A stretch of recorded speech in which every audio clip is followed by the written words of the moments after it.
Hello ভিয়াস, আসসালামু আলাইকুম। আশা করি সকলে ভালো এবং সুস্থ আছেন।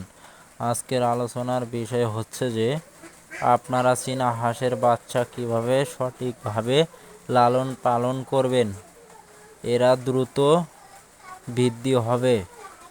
আমার এই ভিডিওটি কেউ টেনে দেখবেন না, টেনে দেখলে অনেক কিছু মিস করবেন। আর আপনাদের কাছে একটি ছোট্ট রিকোয়েস্ট, আপনারা যারা আমার এই চ্যানেলটিতে নতুন হয়ে আছেন তারা অবশ্যই আমার চ্যানেলটি সাবস্ক্রাইব করে রাখবেন, যাতে আমার নিত্য ভিডিওটি সবার আগে পেয়ে যান। আমরা এখন কথা না বাড়িয়ে মূল আলোচনায় ফিরে যাই। 24 ঘন্টা এরা কোনো খাবার খায় না। 24 ঘন্টা ওদের মায়ের কাছে থাকতে দিতে হয়।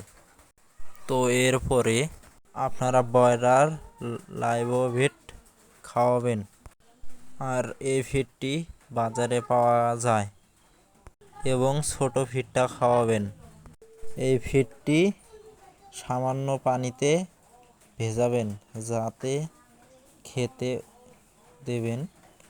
3 দিন পর এদের লেয়ার 1 ফিড খাওয়াবেন। বাচ্চা কানেক্ট করার পর 40 দিন পর এদের পানিতে ভেজাবেন। বাচ্চাগুলো পরিষ্কার পরিচ্ছন্নতায় রাখবেন, যাতে এদের কোনো ঠান্ডা না লাগে।